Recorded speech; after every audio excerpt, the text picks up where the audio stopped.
এবার metal presents কৃষি সংবাদ সুজলা সুফলা।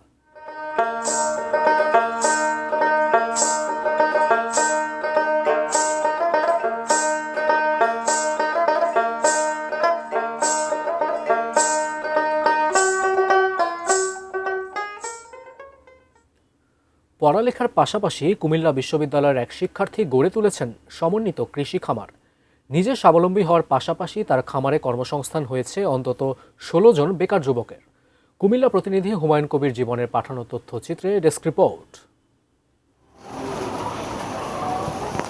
কুমিল্লা বিশ্ববিদ্যালয়ের MBA অনুষদের শিক্ষার্থী গোলাম সামদানি জেলায় দানবীর নামে সম্মানিত জুনাব আলীর নাতি এবং বিশিষ্ট ব্যবসায়ী গোলাম সারোয়ারের পুত্র।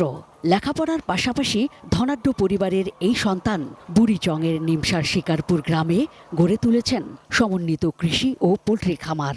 দেখছেন সফলতার মুখ।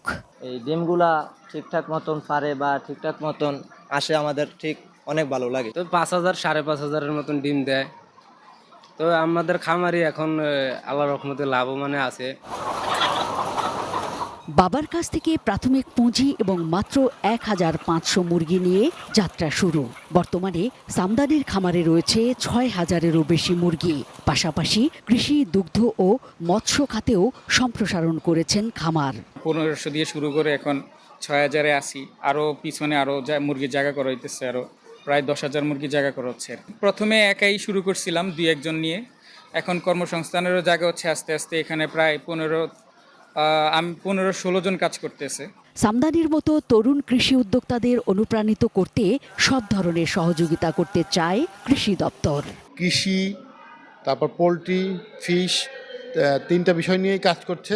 তো সে যদি আমাদের কৃষি বিভাগ থেকে কোনো ধরনের সহযোগিতা চায়, আমি আমাদের লাইভ স্টক যে অফিসার আছেন এবং ফিশারিজ অফিসার আছেন, তাদের সমন্বয়ে তাদের সব ধরনের সহযোগিতা দেওয়ার জন্য আমরা প্রস্তুত আছি। কেবল নিজে স্বাবলম্বী হওয়ার স্বপ্ন পূরণই নয়, অন্তত ১৬ জন বেকার যুবকের জন্য কর্মসংস্থান হয়েছে গোলাম সামদানির খামারে। Mahfuza Muslehi, desk report, ATN news.